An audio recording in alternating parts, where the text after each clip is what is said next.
সেইখন হৈছে মঙলদৈ নগৰ বালিকা উচ্চতৰ মাধ্যমিক বিদ্যালয় আৰু যিখন বিদ্যালয় চৰকাৰী বিদ্যালয় আৰু এই চৰকাৰী বিদ্যালয়খনত ছাত্ৰীৰ ইয়াতে নামভৰ্তিৰ কাৰণে কি ধৰণে ভিৰ কৰিছে কেমেৰাপাৰ্চন ধৰ্মই দেখুৱাব। এয়া হৈছে চিট পৰীক্ষাৰ কাৰণে এই ধৰণে পৰীক্ষা পতা হৈছে।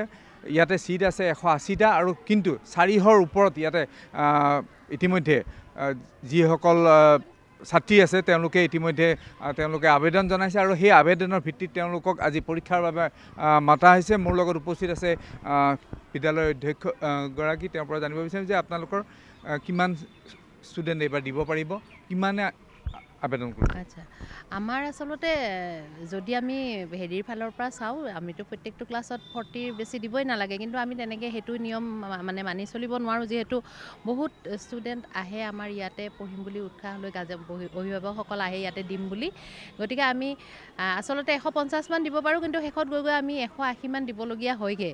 তেওঁলোকৰ যিটো আমি পৰীক্ষা লওঁ সেই পৰীক্ষাৰ ৰিজাল্টৰ ভিত্তিত আমি যোৱাবাৰো আমি 180ৰ ওচৰা ওচৰি দিছোঁ, 176 দিছিলোঁ যোৱা বছৰ। এইবাৰো ভাবিছোঁ তেনেকুৱাকৈ আমি 160ৰ ভিতৰত ৰাখিব পাৰিলে ভাল, তেতিয়া ক্লাছৰুমবোৰৰ মেইনটেনেঞ্চটো ভাল হয়। আবেদনটো আমাৰ পৰা প্ৰায় 400 লৈ গৈছে। এতিয়া পৰীক্ষা দিবলৈ আজি 350ৰ ওপৰত ছাত্ৰী আহিব, গতিকে আহিছে আৰু তেওঁলোকে তাৰমানে ইতিমধ্যে ফৰ্মবিলাক জমা কৰিছে আৰু বহুতে হয়তো আজিও দিব জমা। তাৰমানে আকৰ্ষণৰ মূল কাৰণ এতিয়া মূল কাৰণ বুলি ক'লেতো ধৰক কোনোবা অভিভাৱকক সুধিলে আপোনালোকে ভালকৈ উত্তৰটো পাব।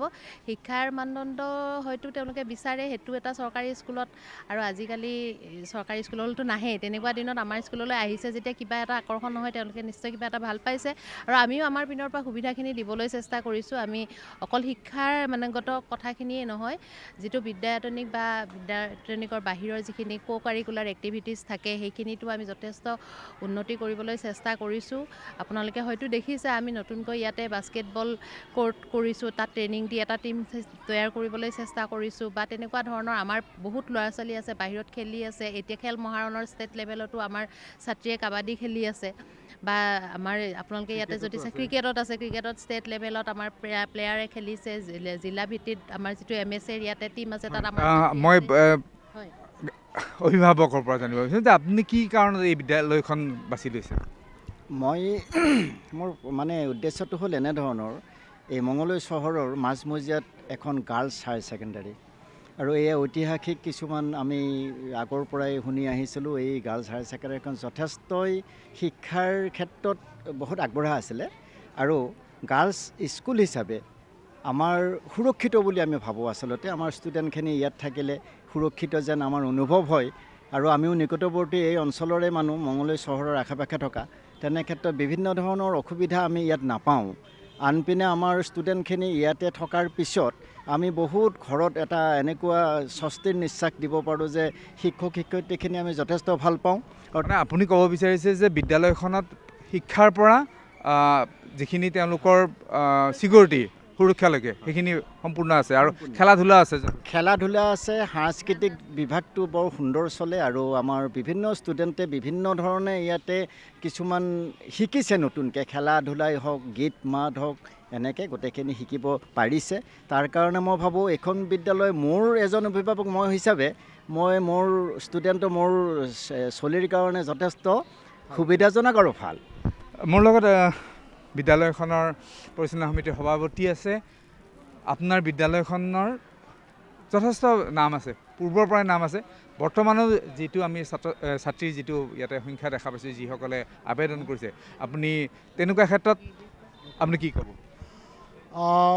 মঙলদৈ চহৰৰ মাজমজিয়াত অৱস্থিত মঙলদৈ নগৰ বালিকা উচ্চতৰ মাধ্যমিক বিদ্যালয়, বৰ্তমান PMC মঙলদৈ নগৰ বালিকা উচ্চতৰ মাধ্যমিক বিদ্যালয়,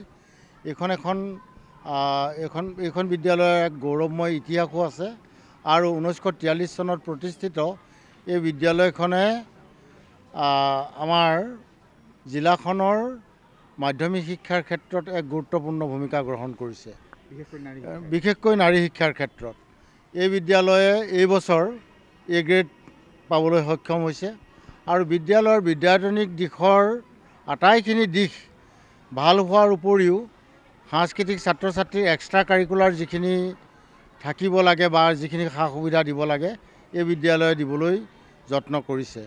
আমাৰ সন্মানীয় বিধায়ক মহোদয়েও বিশেষ তৎপৰতাৰে এই ক্ষেত্ৰত আগভাগ লৈছে, আৰু বৰ্তমানে এক বিশেষ শিক্ষাৰ ক্ষেত্ৰত ভাল এটা প্ৰভাৱ পৰিছে বুলি মই অনুভৱ কৰিছোঁ যে শিক্ষক শিক্ষয়িত্ৰীৰ সংখ্যা যথেষ্ট পৰিমাণে বাঢ়িছে।